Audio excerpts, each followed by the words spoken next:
Hi friends, ഇന്ന് ചോറിൻ്റെ കൂടെ കഴിക്കാൻ പറ്റിയ നല്ലൊരു അടിപൊളി കറിയുടെ റെസിപ്പിയുമായിട്ടാണ് ഞാൻ എത്തിയിരിക്കുന്നത് കേട്ടോ. ഈ കറി ഉണ്ടെങ്കിലുണ്ടല്ലോ മറ്റ് കറികളൊന്നും തന്നെ നമ്മൾ തൊടില്ല. അത്രയ്ക്ക് ടേസ്റ്റി ആയിട്ടുള്ള ഒരു കറിയാണ്. വളരെ സിമ്പിളായിട്ട് നമുക്കിത് ഉണ്ടാക്കിയെടുക്കാനായിട്ട് സാധിക്കും. അതെങ്ങനെ ഉണ്ടാക്കിയിരിക്കുന്നതെന്ന് കണ്ടു നോക്കിയാലോ. അതിനായിട്ട് ഒരു കപ്പ് ഉണക്കച്ചെമ്മീനാണ് എടുത്തിരിക്കുന്നത്. വൃത്തിയാക്കി എടുത്തിട്ടുണ്ട്. പിന്നെ ഒരു മുരിങ്ങയ്ക്കായ, ഒരു 10 ചക്കക്കുരു, പിന്നെ ഒരു 5-6 കാന്താരി മുളക്, ഇത്രയാണ് എടുത്തിരിക്കുന്നത് കേട്ടോ. ആദ്യം നമുക്ക് ഈ ഉണക്കച്ചെമ്മീൻ ഉണ്ടല്ലോ അതൊന്ന് വറുത്തെടുക്കണം. അത് നമ്മൾ കഴുകി വൃത്തിയാക്കിയൊക്കെ വെച്ചിരിക്കുകയാണ്. ഇനി ഇതിൻ്റെ അരപ്പെന്ന് പറയുന്നത് ഒരു മുറി തേങ്ങ, ഒരു 1/4 ടീസ്പൂൺ മഞ്ഞൾപ്പൊടി, 4-5 അല്ലി വെളുത്തുള്ളി, 1/2 ടീസ്പൂൺ ജീരകം, 2-3 ചെറിയ ഉള്ളി, ഇത്രയാണ് എടുത്തിരിക്കുന്നത്. നന്നായിട്ടൊന്ന് അരച്ച് വയ്ക്കണം കേട്ടോ. ആദ്യം നമുക്ക് ചെമ്മീനൊന്ന് വറുത്തെടുക്കാം. അതിനായിട്ടൊരു പാൻ അടുപ്പിൽ വെച്ച് കുറച്ച് എണ്ണ ഒഴിച്ച് കൊടുത്തിട്ടുണ്ട്. അതിലേക്ക് ചെമ്മീൻ ഇട്ട് കൊടുത്തിട്ടുണ്ട്.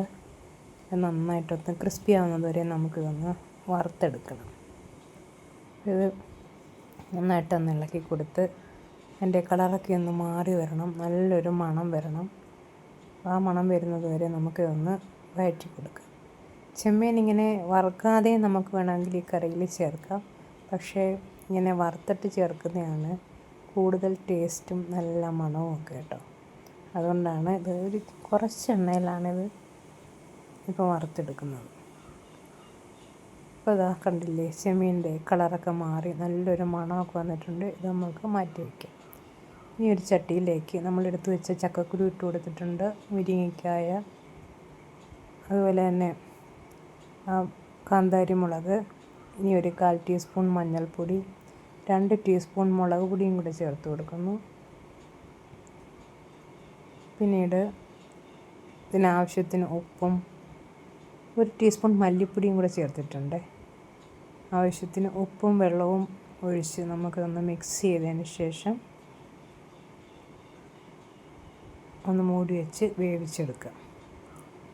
നന്നായിട്ടൊന്ന് മിക്സ് ചെയ്തെടുത്തിട്ടുണ്ട്. ചക്കക്കുരുവും മുരിങ്ങയ്ക്കയും ഒക്കെ നന്നായിട്ട് വെന്ത് കിട്ടണം. അതിനാവശ്യമായ വെള്ളം ഒഴിച്ച് ഒന്ന് മൂടി വെച്ച് കൊടുക്കുക. ഇപ്പോൾ കുറച്ച് കറിവേപ്പിലയും കൂടെ ചേർത്തിട്ടുണ്ട് കേട്ടോ. അപ്പോൾ അതവിടെ ഒന്ന് വെന്ത് വരട്ടെ.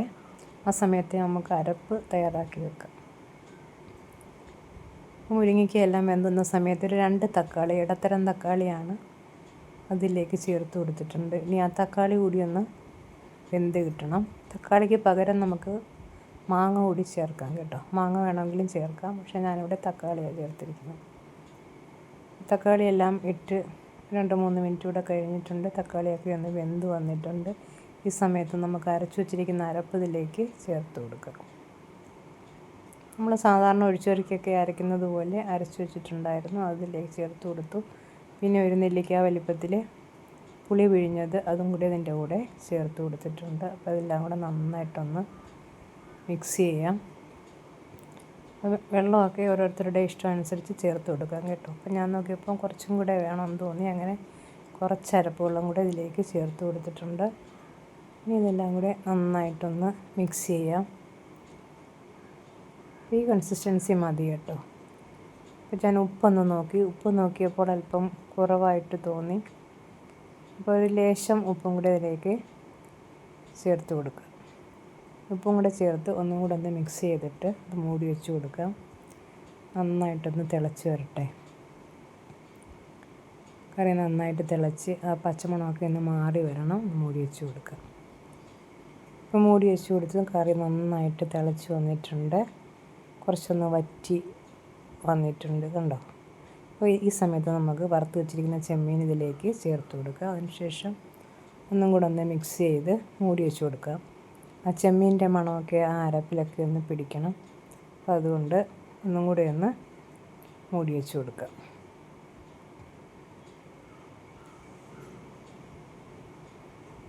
വീണ്ടും ഒരു 2-3 മിനിറ്റും കൂടെ കഴിഞ്ഞിട്ടുണ്ട്.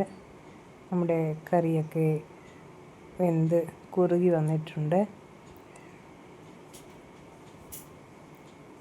ഇത്രയും മതി. ഇനി നമുക്കിതിലേക്ക് കുറച്ച് വറുത്തിട്ട് കൊടുക്കാം. ഉള്ളിയും മുളകും കടുകും എല്ലാം കൂടെ ഒന്ന് വറുത്തതും കൂടി ഇട്ട് കൊടുത്താൽ നല്ല അടിപൊളി ടേസ്റ്റിലുള്ള ഒരു കറി ഇവിടെ റെഡിയായി. അപ്പോൾ ഇന്നത്തെ എൻ്റെ ഈ കറി എല്ലാവർക്കും ഇഷ്ടപ്പെട്ടു എന്ന് വിചാരിക്കുന്നു. ഇഷ്ടപ്പെട്ടുവെങ്കിൽ ലൈക്ക് ചെയ്യുക, ഷെയർ ചെയ്യുക, കമൻറ്റ് ചെയ്യുക, ചാനൽ സബ്സ്ക്രൈബ് ചെയ്യുക. Okay, thank you.